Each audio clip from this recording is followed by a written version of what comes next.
الحمد لله ثم الصلاة والسلام على أشرف الأنبياء والمرسلين أفضل الصلوات الله وسلامه وبركاته عليه.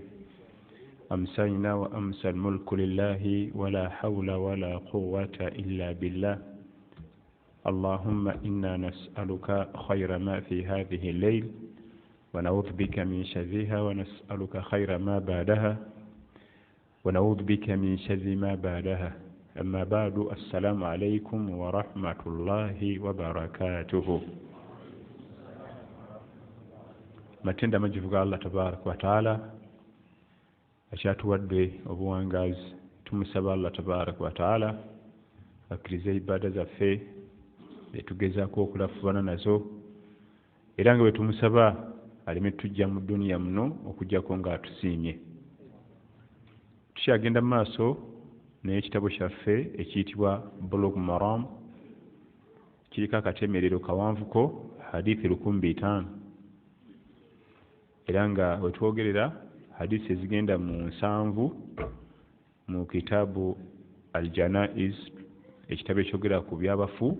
Twazimaliriza nga tunagenda mu holiday, twazimaliriza ku 1500 wesobodde okusikambula ku hadisi 7 kaba katemerero kawanvu biidhnihi tabaraka wa taala. Wabula hadithi ezo zonna 1500 omuwalimu ayagala okulinnya mimbali eno alina ozikwata mu mutwe, hifidhan wa tilawatan, ozikwata n'ensoma nga nnungi ate n'ozitegeera kyezitegeeza.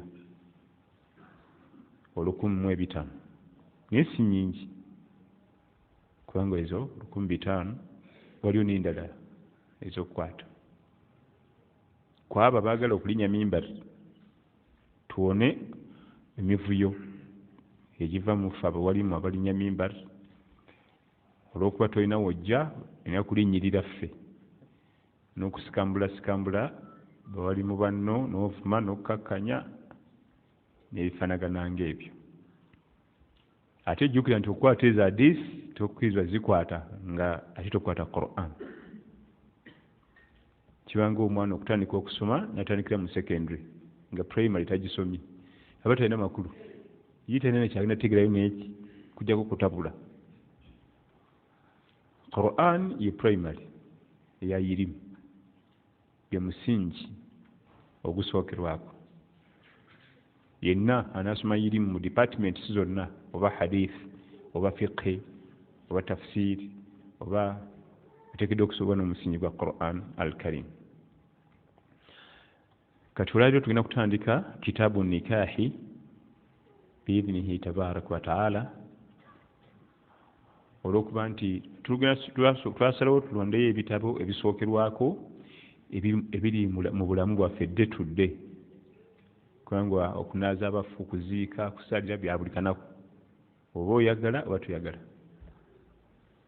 Kakati n'ekitabo kyetugendamu kitabu nikahi, ekitabo ekyogera ku kuwoowa, kuwasa, kuwangala n'omukyala, kuwangala n'omwami, eri life yaffe. Oba oli awo bwe tunaayitaayita mu kitabo kino, abantu baffe tuyinza okugezaako okutegeera ki kye bayita obufumbo, kubanga eyo programu ekyasinza okugoya abaana Adamu. Ate oba oyagala oba toyagala olina ogiwangaaliramu, tojja gyepena. Oba munnaddiini oba si munnaddiini, oba ssente weeziri oba tolina, obufumbo olina obubaamu. N'abanaku atalina kyakulya, obufumbo alina okuba nga mufumbo. Ye programu gy'otajja kwepena, tojja giwona. Era bwe kakutanda n'oweebuzaabuza n'oyagala ogyepena, ffe nga tukutuuma amannya. Musajja mukulu talina mukyala, alayika wa mize mibi. Ako bw'okawona nga bakuteeka ku ndiga. Tosobola kuwona muntu, mwana Adamu tosobola kumuwona, akufunira bwakuteeka.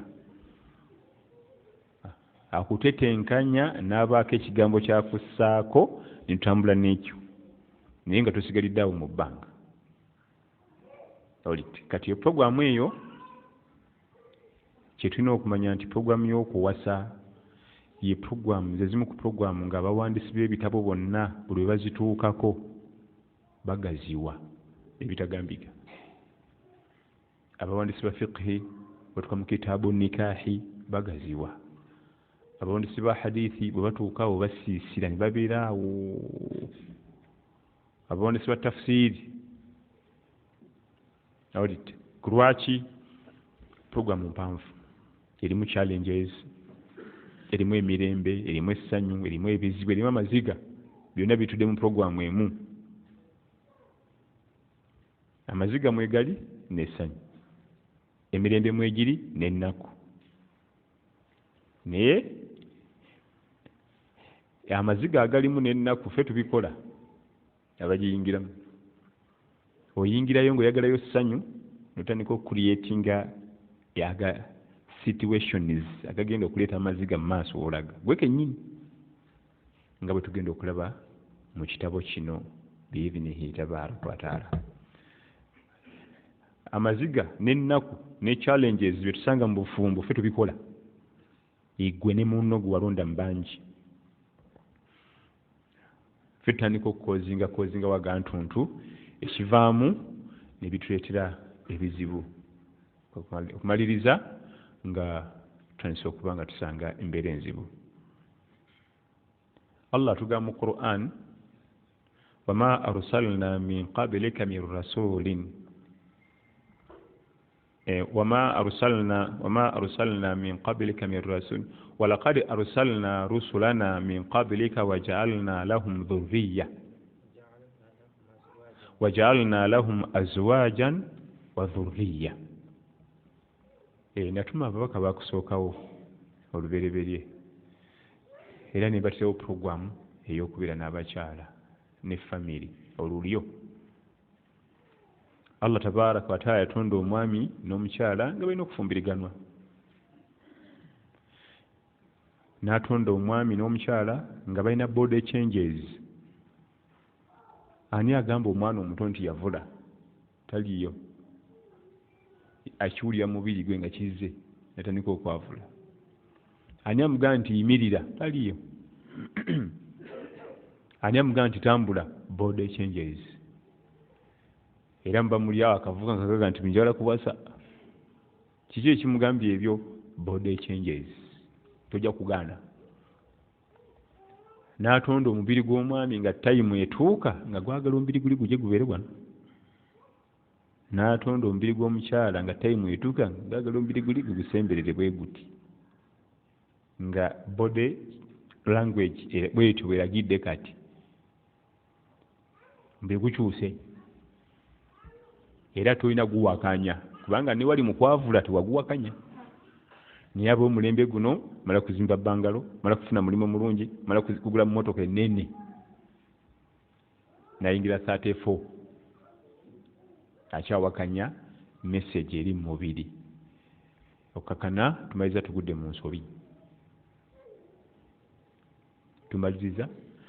Tugudde mu nsobi. Omwami yatondebwa nga omubiri gwe gusobola okugumiikiriza nga tannawasa paka ku myaka 25. Gusobola oluno nga stretchinze. Kubanga okuyingira mu 22, 23 guba gutandise okulaga signals eziwoninga tife tukoye. Kati bwanyiga gusobola okustretchinga paka 25. Bwasuka 25 nga gumuvaako ga nti kati ebisigadde totunenya. Era defilement, rape, ezo cases bwe zityo zitanya okuba above 25. Fetukoye jama. Ebiddako totunenya. Era kyolaba Anbiya alayhim salam tebasanga 25. N'owaffe yennyini Nabiyuna Muhammad sallallahu alaihi wasallam tebasiza kwa 21 kwa 25. Tewali nabbi yasukaawo okujjako Nabbi Isa alayhi salam yalina programu endala eyiye. Kubanga yingira 33 nga tannakuwasa olw'ensonga nti baakeera omuyigga nga tasula mu kifo kimu. Nasulako ku kizinga, nasulako ku lukalu, nasulako ku lyato, nasulako mu bajjiro, nasulako mu ssinzizo bw'atyo nga abeera abuzaabuza abalabe be. Ye tiyawasa kubanga yali mu dduka all that time. Abasigadde bonna wakati w'emyaka 15 na 25 bwe bawasizanga. Era emikisa giri mu kukeera kuwasa na kukeera kufumbirwa. Emikisa we giri, emikisa gy'omwana Adamu Allah yagiteeka mu bulamu bwe kukeera kuwasa na kukeera kufumbirwa. Bamaama baffe ab'edda abaakeera, kubanga bamaama baffe bo baakeera, bw'onsanga atuddawo ne bawala be ne batabani be oweza muganda waabwe kati nga maama wange, okujjako ng'atandise okutambula n'akulaga nti amagulu gamuluma, naye nga onsanze atudde butuuzi awo ne bawala be nange ng'atudde awo tumayinza okugaa nti oyo yazaala bano n'okkiriza. Naddala ate owange yaŋŋama ku myaka 26 nani ndita yalinga bazaala mulina nga mbamaze 26 years of age. Maama wange yali awummula leeba, ataddewo abantu 7 bali wali wabbali wani. Ate ku mulembe guno 26 abakyasoma agenda kutandika masters.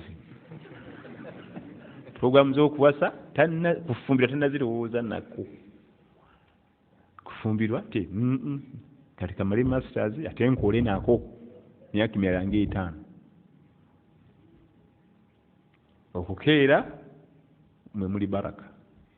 Nze ekyeyune nga tuli mu siniya nga tukola effujjo n'akukwata n'omukono gumu ng'akubisa guno omulala, naye nga newe okutte toyinza kuva mu kibatu kye wano booti, oba akutte ku ggulu gwe ne bweweekyanga otya tasobola kuvaawo, guno gukuba guno gukutte, naye nno omutwe guli wansi. Musajja mukulu asoma siniya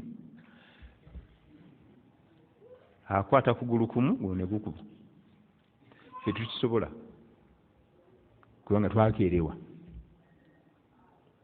Mbusimanyi odduuke ng'odduuka olaga wakugoba paka wakwata, kubanga bo baakeera ne bazaala abaana ne babasanga nga bakyali bavubuka, muvubuka ku muvubuka. Emikisa giri mu kukeera kuwasa. Omwana omulenzi lwasusa emyaka 25 aba agenda kuyingirira danger zone. Emikisa gy'okukola amazambi giri waggulu. Ate omwana omuwala before 20 alina okuba nga ayingidde obufumbo.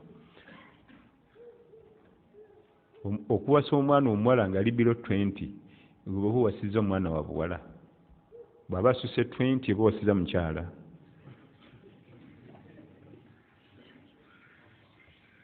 Omuwala ogwe bayita omuwala omuto aba tannakusuka myaka 2, alina kubeera mu ba teenagers. Ate ye bo obulamu bwabwe si bulinga bwaffe, kubanga ye eri mu maaso gy'alaga asala mangu. Ate ye omwami akeerewa mukko nga kyali mu field, kubanga ye omwami aba mu kisaawe ayingira 65 nga talina we yabadde, ali mu midfield omwo. Ekitali ku mwana wa buwala.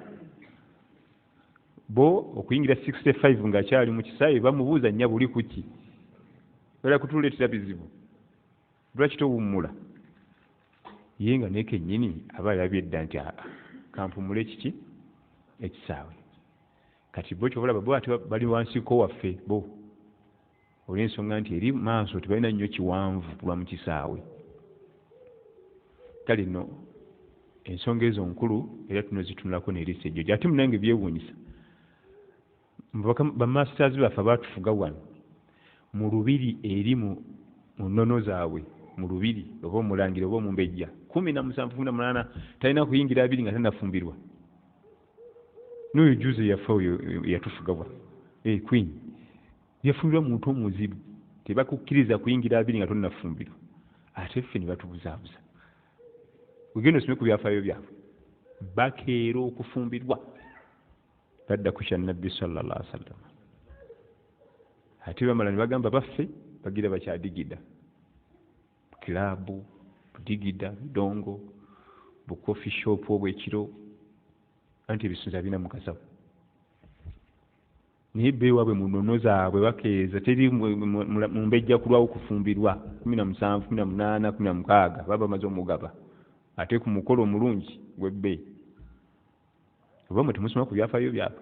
Ate nga baatufuga wano, ye baatufuga be batufuga nakati. Ensonga ezo zakwetegereza batabani baffe, muzimanye emikisa giri mu kukeera kuwasa, mu kukeera kufumbirwa, ng'amaanyi gakyaliwo, ng'ate onakola nsobi nnyingi. Okola ensobi mmeka nno Allah n'akunyiigira? kubanga omuntu agwa mu bwenzi mulundi gumu oba ebiri oba esatu Allah n'akwata mu mikisa gye bw'ati n'olyoka ottunka n'edduniya kubanga tiyetaaga kukwatamu kingi akwatamu katono bw'ati mu mikisa n'akuleka sente n'azikuwa n'atakuwa butebenkeefu oba n'akumma sente oba herese n'agikujjako n'obeera n'ebirwadde nga sente bwe ziri awo kulinnya bulinnya ennyonyi genda buyindi buli kaseera buyindi kunkeberamu kati bankanise nja ttambula y'omwaka teetaaga bintu bingi nnyo kwatamu katono bw'ati ate nga twalaba ekigambo baraka gitugamba bannaffe nti barakallahu fiika Allah akuteremu baraka kitegeeza ebintu bibiri Allah kuwa bulamu nga bulimu irimu ne ibada ekyokubiri ng'oli helefe kibaita barakallahu fiikum Allah kuwa bulamu nga bulimu irimu ne ibada ekyokubiri ng'oli helefe kubanga okubanga olina essente empya naye nkadde nga toli helefe bigaza bamusazeeko akanyama bagenda kugira nankani bamutwala Amerika ebwindi byaganye ensonga bweziri ezigula tiketi buli kaseera kati bigasa oli atalina zigula tiketi ng'ali wali ku kikomando kye talina wamuluma abakusinga barakallahu fiikum Allah atuwe baraka ezo ya rabbi kale katugende mu kitabo tulabe engeri gye tugenda otutambulamu dayo osoma omutwe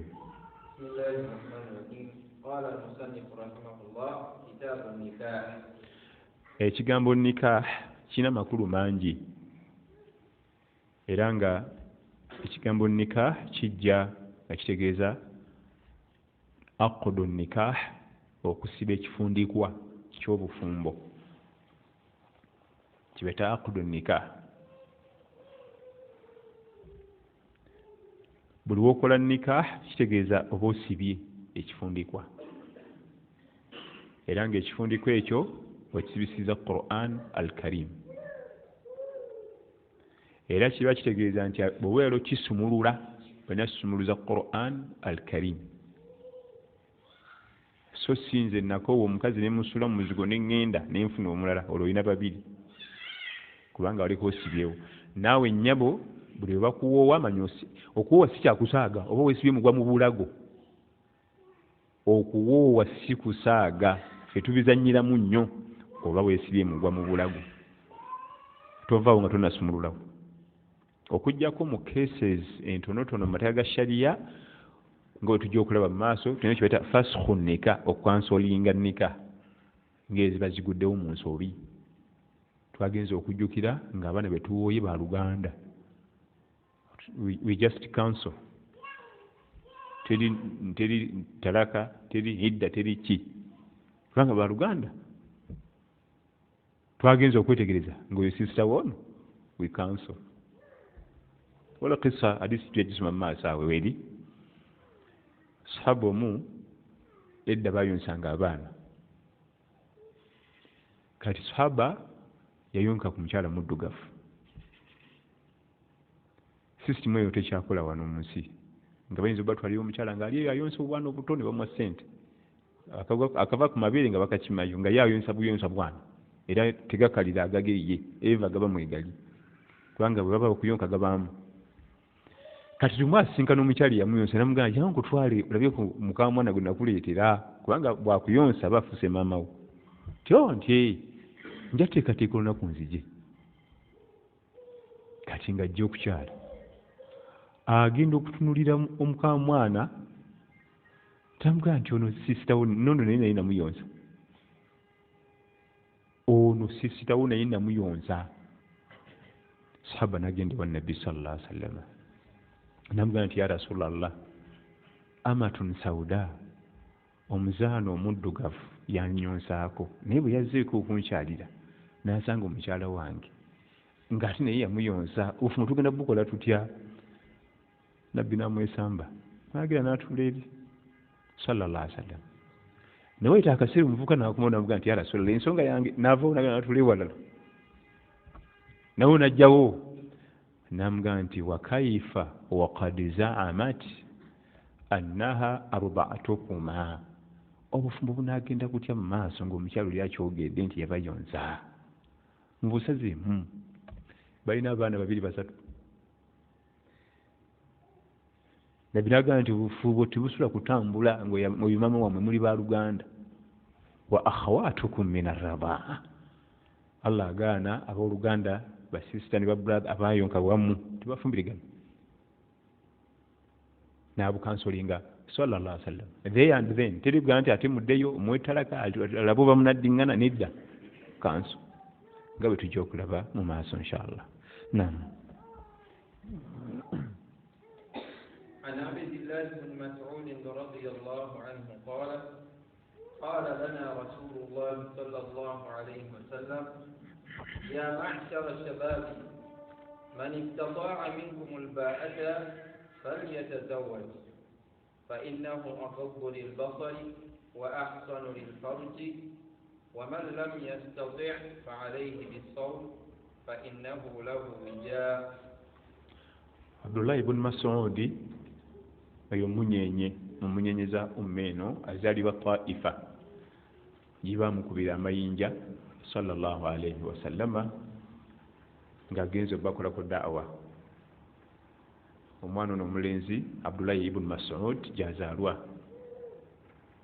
era yali mukugu nnyo mu irimi nga yali mukugu mu kusoma Qur'an al-Karim era awwal man jahara bil Qur'an fi Makkah al-Mukarrama yasooka okusoma Qur'ani mu lwatu mu kibuga ky'e Makka. Abdullahi ibn Mas'ud al-Hudhali yali musajja mu Hudhali ezimu ku kabira eziva Taifa.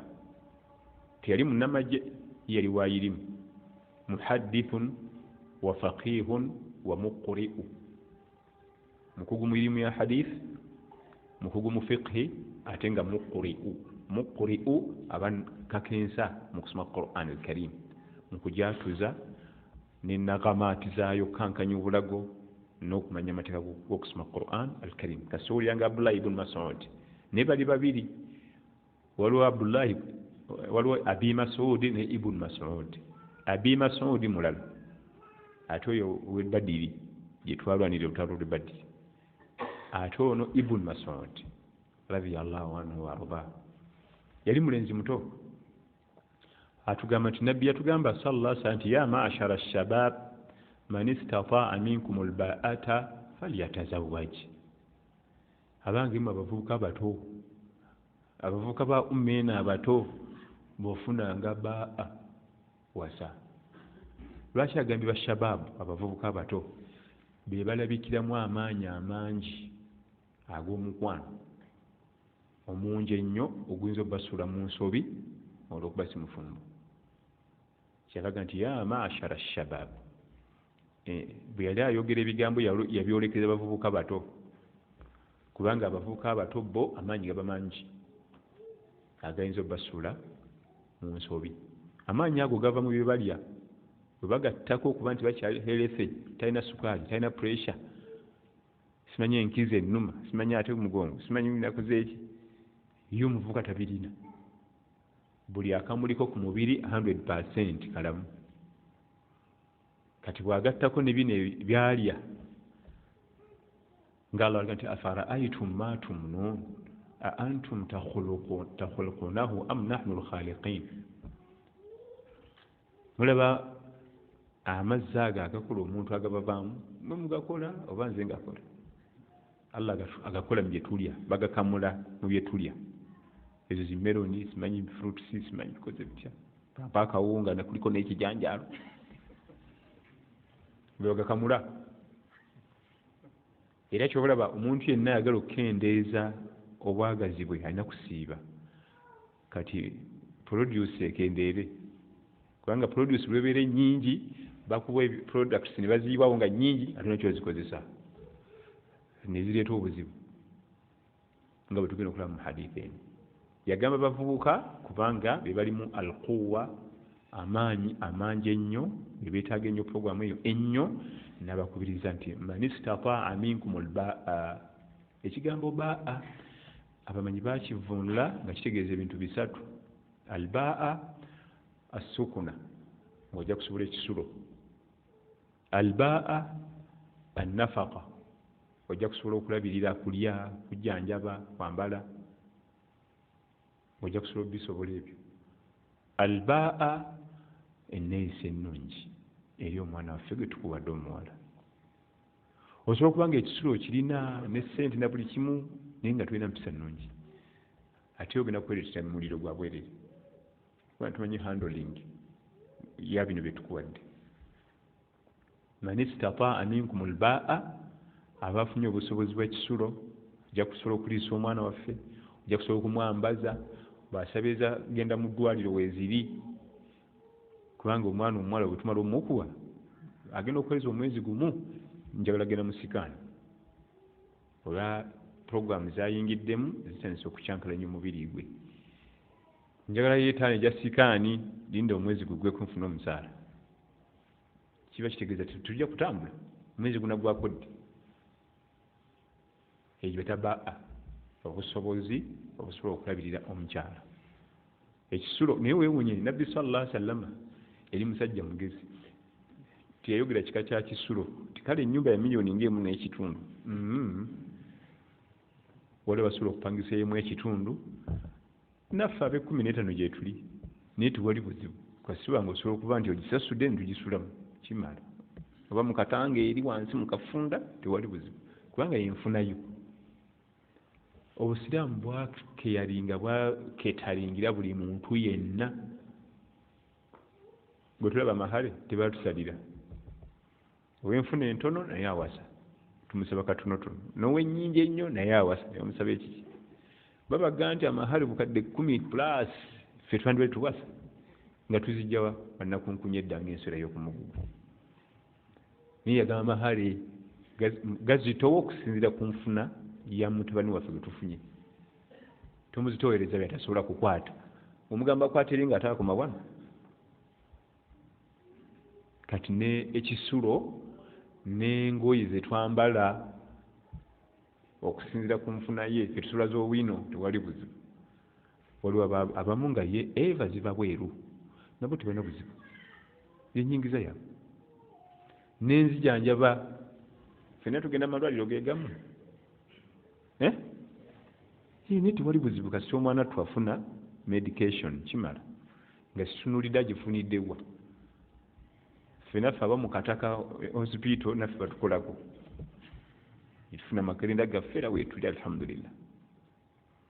Ya maashara shabab man istataa minkum albaata falyatazawwaj. Awo genda owase naye nno okuwasa kuyingira mu al ahkam at-taklifiya as-sitt. Okuwasa omukyala kuyingira mu mateeka agafuga obusiraamu omukaaga. Nga bwe tudde wano ffenna buli kyonna ky'ogenda okukola kina bwe kigwa mu seeti ziri mukaaga obusiraamu kubwetoololera. Haramu eyo seeti, halal eyo seeti, wajibu seeti, makuruhu ebitamwa seeti, sunna seeti, mubah ebigwana ze seeti mukaaga. Buli kyonna ky'ogenda okukola wano kina mu seeti mwe kigwa. Ekyokulabirako njagala kulya ku nkoko kigwa mu haramu nti oba mu wajibu ekyo kiri mubah kigwana omuntu okwogera kyawulira kyayagala. Seeti ziri mukaaga naye okuwasa kuyingira mu seeti ezo zonna omukaaga. Waliwo omwana Adamu wabeerera awo nga kiri haramu kuye okuwasa, nga kiri haramu takkirizibwa kuwasa.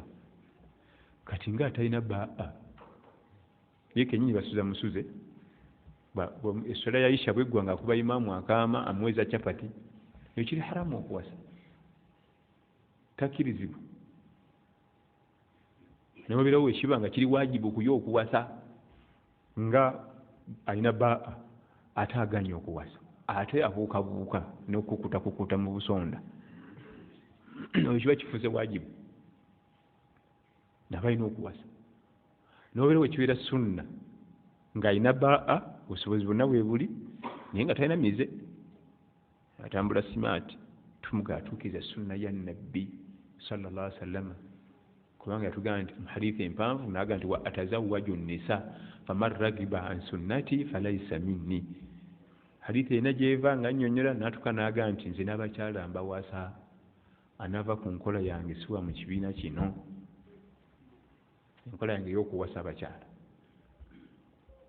Nabbi yagana ruhban, obusiraamu tebukkiriza ruhban. Ruhban kwe kwetukuza n'ogaana okuwasa oba n'ogaana okufumbirwa ng'ebibiina ebirala. wa ruhbaniyatan ibtada'uha ma katabnaha alayhim illa ibtigha'a ridwanillah fama ra'awha haqqa ri'ayatiha. Allah abogerako mu Qur'an ab'ebibiina biri ba ruhban, ab'ebibiina biri abagamba nti nze mpereza ddiini siwasa sifumbirwa. Allah agamba nti sibibalalikangako. wa ruhbaniyatan ibtada'uha, bennyini babitandikawo sibagambangako nga baagalamu Allah basiime. Ate fama ra'awha haqqa ri'ayatiha, era bibalima okutuukiriza. Bamala biteekawo nzija kuwasa sijja kufumbirwa, tebabituukiriza era bibalemerera kubanga mu butonde tujja kusobola. Allah tabituteekangako ebyo. Kati okuwasa kuyingira mu mateeka gonna omukaaga bagayita al ahkam at-taklifiyya. Naye mu Luganda simanyi kyekitegeeza. Taklifiyya simanyi kyekitegeeza. Naye amateeka omukaaga obusiraamu kwe butambulira, buli kyonna ky'ogenda okukola kirina seeti we kigwa. Ate tetulina intersection. Go tegalina intersection. Kino mu seeti gyekiri n'eno gyekiri. Kati salati subuhi tegwa mu sunna ne faraba tekisoboka. Kigwa mu seeti ki? Era bw'ogezaako biteeka mu intersection biwegenda nakulemerera. Genda kwetabula weka. Buli kimu kigwa waakyo. يا معشر الشباب دم حديث لبه يا معشر الشباب من استطاع منكم الباءة فليتزوج فمن لم يستطع فإنه أغض للبصر. omuntu lwafuna okufuna omukyala n'awasa n'afumbirwa kimuleetera okukakkanya amaaso, obwetaavu bwe bukendeera amaaso ne gakkakkana. قل للمؤمنين يغضوا من أبصارهم ويحفظوا فروجهم ذلك أزكى لهم إن الله خبير بما تصنعون. وقل للمؤمنات يغضبن من أبصارهن ويحفظن فروجهن. الله تقام القرآن قام بكرزا أمامنا بشارة بس ما سكنوا كواس. قل للمؤمنين يغضوا من أبصارهم. Allah yatonda amaaso gano gawuliziganya nnyo ne private parties zaffe. Buli gabeera nga gali mu bbanga ne private parties zibeera mu bbanga. Bwe gakka ku ttaka nga zikka. Kati gateeke nnyo mu bbanga weezaalira ebizibu. Kyavudde agamba nti qul lilmu'minina yaghuddu min absaarihim. Mugamba abakkiriza basse amaaso. Bwe ganakka wayahfadhu furujahum, bajja sulukuma ebifo biri. Kyola kize mu namba mmeka? 2. Nga tegannaba kukka tosobola kubikuuma. Gali gati mu bbanga gati kubanga ge gakubba ekifaananyi ne galengera nalulungi ne galonda kati obusimu ne butambuza. Tebisobola kukakka n'ebitundu ebyo nga maaso gali mu bbanga. Era n'abakkiriza abakyala naga nti waqul lilmu'minati yaghdudna min absarihinna. N'abakyala abakkiriza bagende nabo bagasse bwe ganakka wayahfadhna furujahunna, bajja sobola okukuma ebitundu byabwe ebyensa. Batunyumiza nti ku Sufyan Athawri yali mumanyi wa irimu ava Iraq eyo, omu ku batabi abaali ab'omutawaana ennyo mu irimu. Yakuumanga amaaso ge nga abakyala b'oku kyalo kwa Wangalya balowooza muzibe. abakyala bali ku kyalo kwa Wangalira baga nti wali omwami ono talaba kumba alaba naye nga kussa maaso wansi. Kyogera ku Sufyan ath-Thawri omu ku batabi'i ab'omutawaana ennyo mu irimu ne mu ibaada, yali mukugu nnyo mu irimu ya hadithi. Bali babiri, Sufyan ibn Uyayna ne Sufyan ath-Thawri, ate bali jiimu emu, ate bava wamu, bonna ba Iraq. Naye Sufyan ath-Thawri amaaso wansi. Kati babba bwe bababuuza lumu nti naye omuzibe gwe mwogera nga ffe situmulaba, tulaba ajja mu muzikiti omwo ti nga ffe situmulaba. Paka babaga nti yuli ani yabaga nti omuzibe, ani yabaga nti omuzibe oyo alaba. Bo nga abakyala balowooza muki muzibe kukakkanya maaso. Bwe yakula n'azeeyuka bwe balinga bagenda ku Salatul Eid ng'agamba abaana be ti awwal ma nabda'u bihi al-yawm ghaddu al-basar, batabani bawala bange tugenda kusaala Eid ti omulimu omukulu ogwaleero kussa maaso wansi, kubanga ku Eid buli kimu kivaayo n'olwaleero bwe kiri. Ku Eid weewuunya n'omwana omuwala abaweereza emmere ku mulimu, ku Eid omutwala n'oga nti kino kiki, nga feesi yonna gikuusekuuse nga si yooli ku Eid.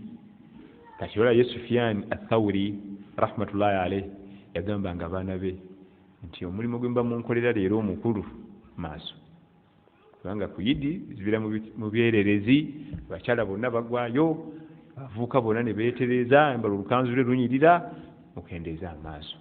Amaaso ge gakyasinza okukuumira omuntu mu bwenzi, salla butukingirize, ge gasportinga babadde bana naye kubaddeko ayambadde reedi, ekyo bayita sporting. Okutu tekukikola, ennyindo tekikola ekyo. Era agamba munne nti akubaddeko adde mu reedi, adde ku saidi eri wa reedi ti oyo gwe ŋŋamba oyo, amanya ge yaani, akanamba nkafunye ntya liiso. Waqala ba'du salaf salihin, abatusookawo abamu abalongoofu batuga nti al-ayn, eriiso lino lyolaba, saham min sihami ibilisi, kasaali mu busaali bwa shaitaani ibilisi, tekakuba misi. Weewunye abantu abadde abataano mu sekendi sintono nnyo aba yakubye dda tageti. Bano bonna abana tumbuulira oli bwe gamba nze nalabye gwe njagala wadde ki, ate nno nga mukambwe muzibu. Kasaale mu busaale ibilisi bwekozesa akatakuba misi. Amakulu weegendereze nnyo akasaaleko ibilisi takakozesa n'ashuutinga tageti yeetaaga n'akusuula mu nsobi. Liiso lino kasaale kamutawaana, abantu 8 ye amanya ti bano bonna tibajja kunkolera oli. Kati amaaso kikulu, naye omuntu lwawasa amaaso gatera okukendeerako. Era kyava tugamba sallallahu alaihi wasallam idha tazawwaja al-abd, omwana Adamu bwawasa faqad istakmala nisfu dinihi falyattaqi llaha fil baaqi.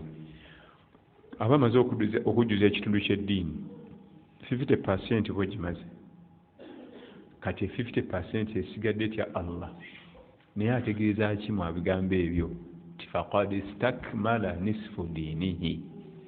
Buli wowasa oba okendezezza emikisa gy'oggwa mu bwenzi ebitundu 50 ku buli 100. Oba okendezza emikisa gy'oggwa mu bwenzi ebitundu 50 ku buli 100. Kati 5 gali agabulayo gateekemu taqwa, falyattaqillaha fil baaqi. 5 agasigadde gateekemu taqwa, gateekemu okutya Allah tabaaraka. Tekitegeeza nti ate bwewasabya biwedde byonna, nedda. 5 agasigadde falyattaqillaha, gateekemu taqwa. Nabbi atugambye sallallahu alaihi wasallam nti okuwasa kuyambako amaaso okukka, amakulu bwe gakka noba nga tojja n'ebiyungo bijja kukka wansi bibeere mu control yo, kubanga twagambye ekireetera ebiyungo biri okubeera mu bbanga maaso. Kati bwe wasa amaaso nga gakka nebibika ebiyungo mubimanyi simunjogeza bigambo byansimattu jamani falyatta fa innahu lahu دم حديث عن أبي الله بن مسعود رضي الله عنه قال قال لنا رسول الله صلى الله عليه وسلم يا معشر الشباب من استطاع منكم الباءة فليتزوج فإنه أغض للبصر وأحصن للفرج ومن لم يستطع فعليه بالصوم فإنه وأحسن للفرج era okuwasa kukuuma ebitundu byo nga biramu bulungi ebyensa yayawukana Allah tabaraka wa taala ekimu ebireetera omwami ono okukendeza emikisa gy'okulwala kookolo w'ebifo ebyo mu baami n'abakyala bufumbo waliwo ebintu Allah byatonda nga obulamu bwabyo biri mu bintu kati olaba gye bayita himar donki yatundibwa kwetikka era bwe batefunye byetikka etomera erwana amaanyi terina kyegakoramu kati gakozesa awo gakenda eriku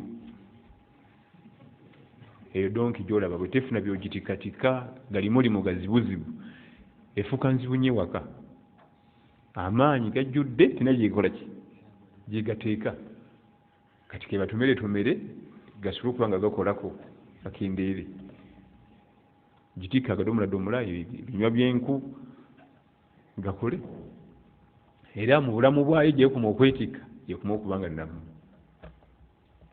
ne Allah yatonda abantu abaami n'abakyala olwo egi gyatuukamu ng'okubeera healthy ateekera okuba nga mufumbo mwami ba mukyala byolowooza mbu nze kaninde mala okupakasa ssente ate ogenda mu ndwadde zino zopakasa zigenda kukuyambako mpozi kukujjanjaba jojo zikola mu kyokka so nga ate eddagala weeriri ery'obwereere yayawukana Allah tabaraka wa taala abafumbo lwe basisinkana babanga bakozesa amadagala kyokka ate singa bagenda mu bikola ebyobutambuze babanga banywa obutwa mu mwanadamu lwagenda mu bikola ebyobutambuze abanga ayiwa obutwa mu mubiri gwe ekyewunyisa ebikola bye bimu abafumbo bebakola n'ab'obwenzi bebakola naye results zawukana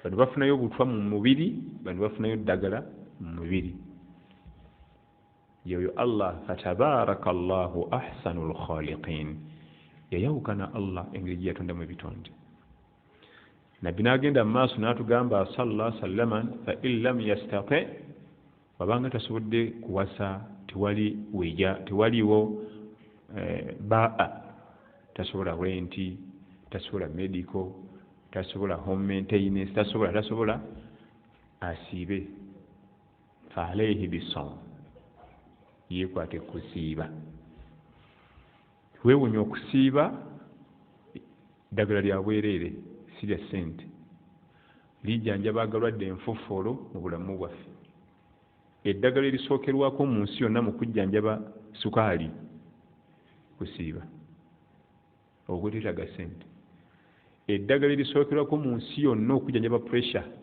kusiiba si lya ssente eddagala erisookerwako mu nsi yonna okujjanjaba unwanted fats simanyi excessive fats omutima gutudde mu masavu omutima guli mu mazzi kusiiba omutima tegukyajyawo mu space Allah gye yagukolera kusiiba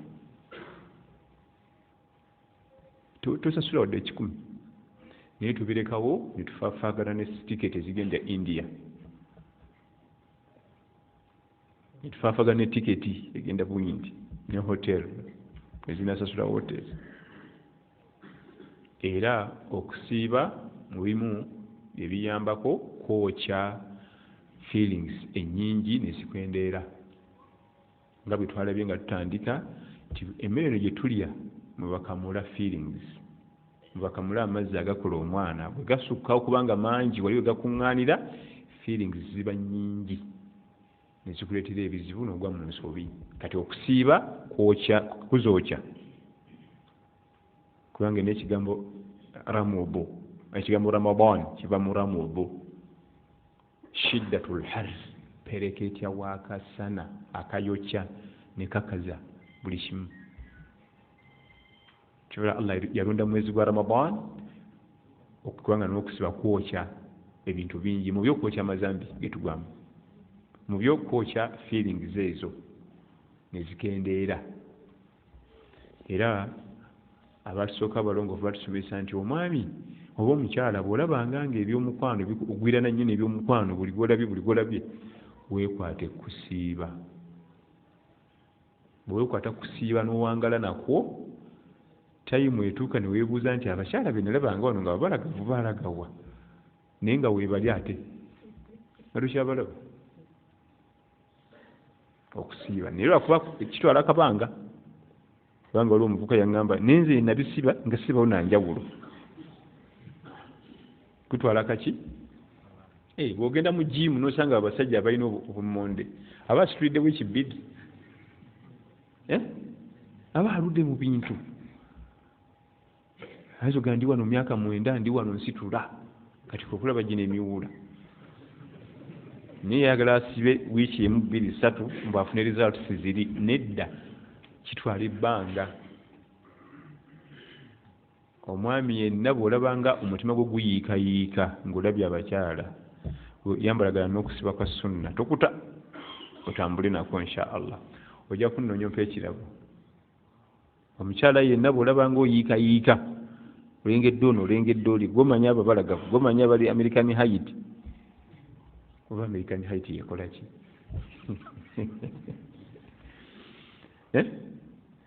Kasese tebagyogerako. Ngoyingira okusiiba kubanga nabbi atugenda fa innahu lahu wija. Okusiiba okukola nga shield. Abantu ab'edda bagendanga mu ntalo bagendanga ne shield. Omuganda giyitangabo, teyitamu busaale, teyitamu mafumu, n'atatuukibwako busaale mu lutalo. Amakulu omuntu bw'ayitiriza ennyo okusiiba okwo, shayitaani eba esanga obuzibu omuyitamu omusula mu zambi ey'obwenzi. Shayitaani omuntu asiiba ennaku ezo eza sunna n'azeekwatako aba alina shield eri shayitaani okujja omusula mu bwenzi. Kyavulaga nti fa innahu lahu wija. Okusiiba okwo kujja mukolera ng'engabo biidhinihi tabaaraka wa taala, kubanga okusiiba kwokya amazzi gali yayita spams ne gakendeera. Ate bwe gakendeera control goba ogirina. Bwe gakusukkako control ekuva mu ngalo nebeera mu ngalo za shayitaani. Ate shayitaani etwagaza muliro. Ekiddako oba tukyalina control oba ojja kuseerera.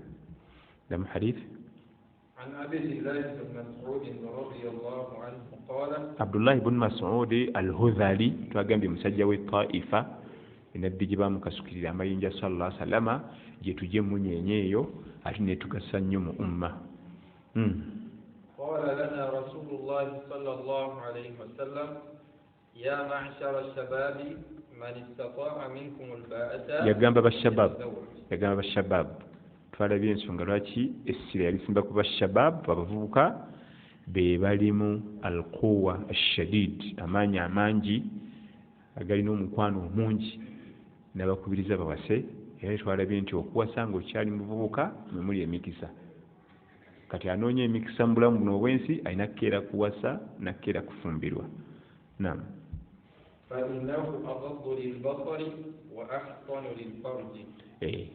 Buli lwokera okuwasa omukyala, buli lwokera okufumbirwa, okuuma ebiyungo byo ng'amaaso, obutakanuka nnyo nakugwirana, n'ebifo byo ebyensa okubeera healthy. Naam.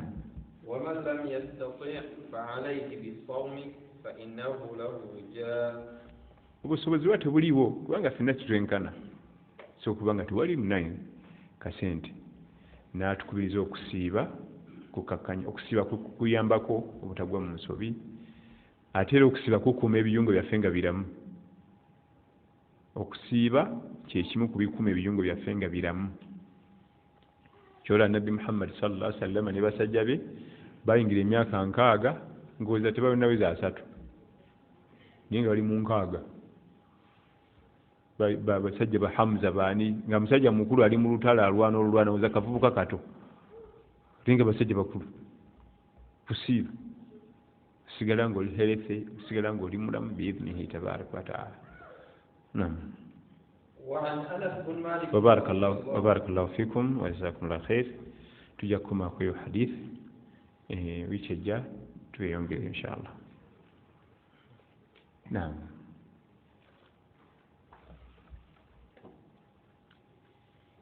السلام عليكم ورحمة الله وبركاته. وعليكم السلام ورحمة الله وبركاته. Imam, please talk about the behavior of the Prophet sallallahu alaihi wasallam towards his wife. Empisa za Nabbi sallallahu alaihi wasallama eri bakyala be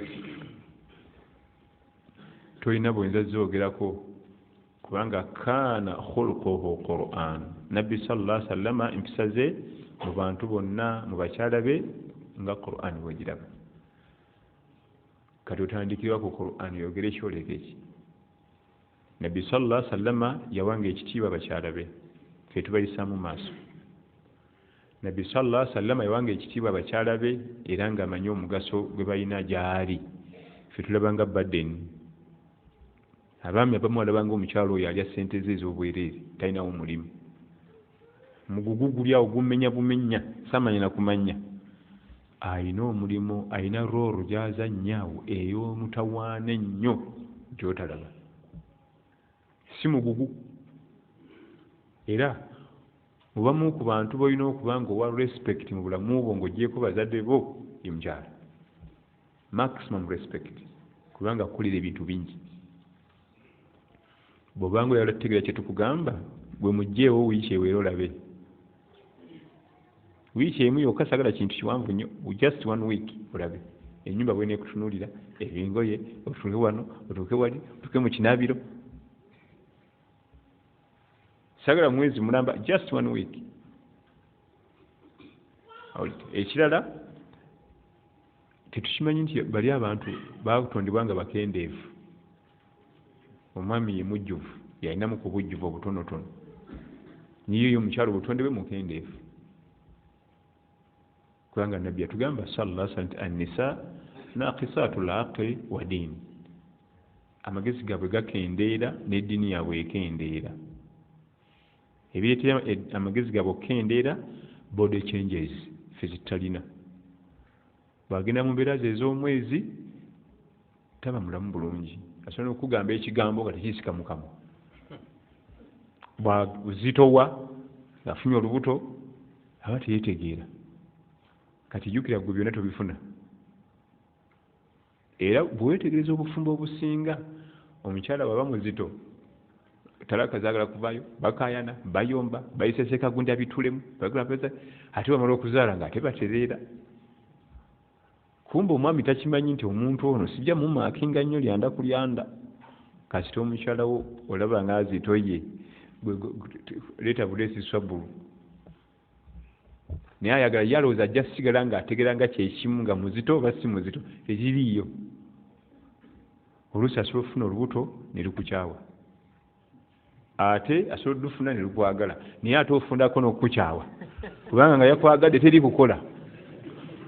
Wenatuula awo ekitasoboka tetuuli abaana tebaasomye.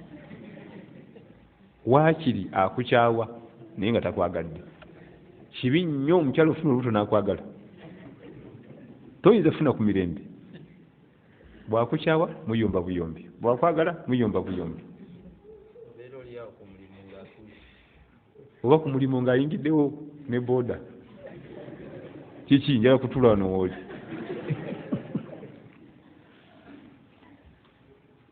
Waakiri akukyawa n'ogamba nti njaguma kangumiikirize mpaka myezi 9 giggwe.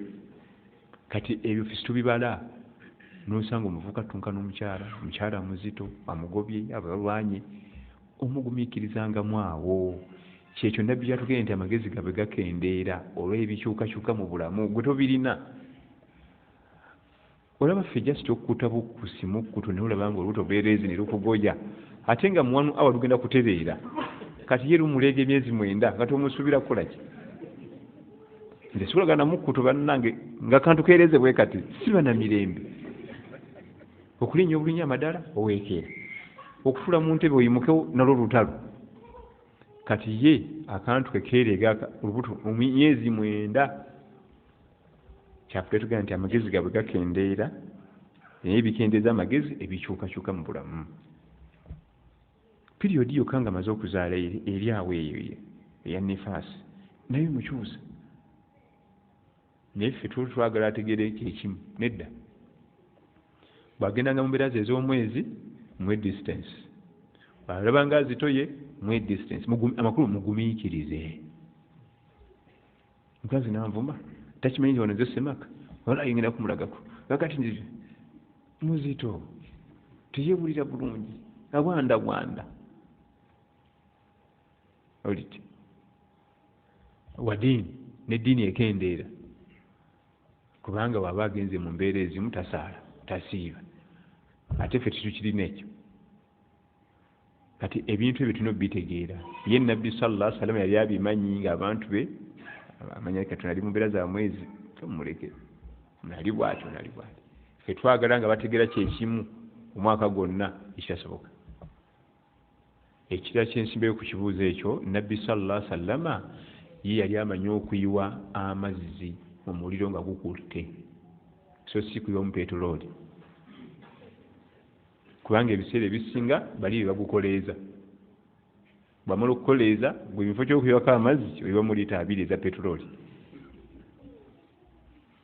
Obutonde bw'omukyala ayomba mangu, gwe bifo ky'okutereeza okakkanya oluyombo luleme kugenda mu maaso nga nawe ate otabuuka n'oseesaamu.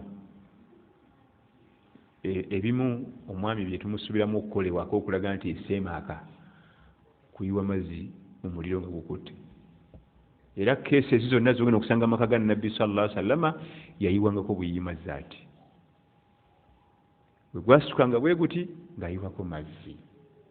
Ffe kasi tebagukoleeza. Tujja kufunayo olumaaso gye tulaga cases nga Nabbi nga ataba kuba ye ndowooza nga effe gwali guyinza okwakira emyaka 3 naye ye ng'ayiwako mazzi. Byonna ebigambo ne bikomawo biti. Naye weewuunya abagukoleezanga nga ate bakimanyi Nabbi wa Allah. Abaasaaga oyo ogukoleeza ng'okimanyi gw'ogukolereza ayita Jibuliru najjaawo. Abo nabo tebasaaga. Kakati era mulimu obujulizi obulaga nti olaba bagukolereza oyo kati gw'ozito wakiggwe. Omukyala akoleeza olutale waka ng'akimanyi oyo Nabbi wa Allah. Kati ffe tulina eka lwaki alukoleeza?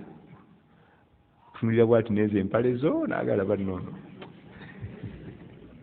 Sallah atisaasire. Naam. Imam kizibwa okuyambulula omwami kasitaba nga bakitiibwa ate nga ne bakadde bakibawo. Nedda. Tujja kumusomesa ayigo kikuwa ne bakadde bayigo kibawa. Ebyo bisobola okukyuka biri mu kutasabu. Waliwo ensonga Allah ziyakolanga mu kutasabu wa ghairu mu kutasabu. Mu kutasabu z'ensonga ebintu byosobola okufuna nga osobola kubikolerera n'obifuna. Ebyo bisobola okufunika. Okumulaga yiwa bufumbo si kirungi, toyiwa bufumbo. Nsonga ki tujja gisalya amagezi? Nsonga ki kujjako enzibu. Akajirita tumanyi kikakola nga tunaaza omuntu. Akajirita tumanyi mulimu gwabo gakola nga tunaaza omuntu. Oyinza otyo okukakozesa nga tunuddeeko. Nedda tekikkirizibwa.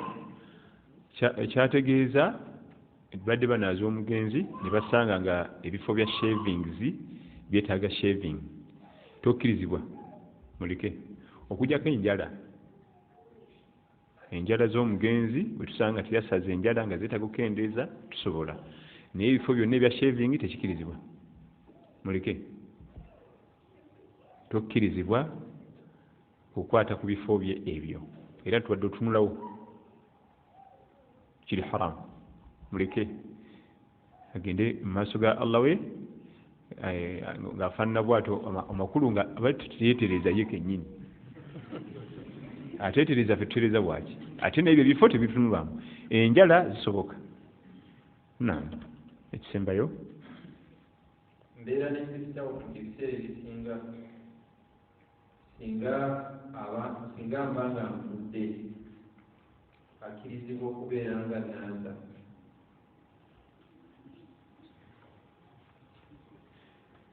Twalaba nti ebibuuzo byasigala mu mulyango gwa Kitaabul Janais, ekitabo ky'abafu. Twalaba nti okunaazibwa bw'aba mukyala ku mukyala munne basoboka kikkirizibwa, n'omwami anaaza mwami munne tetusala layini okuggyako ku bafumbo. Abafumbo ye omwami asobola okunaaza mukyala we n'omukyala asobola okunaaza omwami we. Abatali tosobola kunaaza maama wo, tosobola kunaaza sisita wo, tosobola kunaaza muwala wo, wadde omuwala okunaaza kitaawe, wadde kisikkirizibwa. Okuggyako ate akaana akato ko kasobola okunaazibwa yenna aliwo, kubanga ko tekannaba na private parts. Akaana akato ko kakkirizibwa okunaazibwa abaliwo awo, kubanga naye kennyini asobola okujja nga talina kagoye ku mubiri ate n'akubasama n'eteeke kubanga atanaakuba na bifo byansa omuto. Naye abakulu bwe kiba tewali abatakyanaabye, singa wabawo omukyala nga tewali bakyala, ng'omugenzi mukyala waliwo baami bokka okugyako bba, naye wa tewali bba abajja kufuna tayammumu, tajja kunaaba. Wabeera mwami nga tewali baami banne, waliwo bakyala bokka nga tewali mukyala we, wadde bamaama bonna bwe bali, basisita bonna, takwatwako, kiri haramu, ekikkirizibwa. Abakyala be banaaza omukyala, abaami ne banaaza omwami. Yakkirizaayo bafumbo bokka okwenaaza n'obuto, abasigadde abakulu. Era ng'ekigendwa kidde, emigaso gidde erifa abakulu, emigaso gidde erifa abaki, osobola okugenda mu maaso n'okuwasa oba n'okufumbirwa, kubanga puroguramu z'okunaaza si nnyangu n'akatono. Ate olina okuyiga okunaaza n'okuzinga, kubanga n'oba neebuzaabuza otya, one time olunaku lugenda kukya nga gw'oliwo, nga ensi yonna etunulidde ggwe, nga tukoze tutya baaba, nga ne gwe batunuulidde naye ng'ekituufu bandi bali tebamutunuulira. Oba ojagala oba toyagala, bugenda kukya olunaku olwo nga bonna abaliwo gwe siniya, naye nga tunaazangako, tumanyi bwe banaaza, tolina kye bali okoze, olyoka olaba embaga.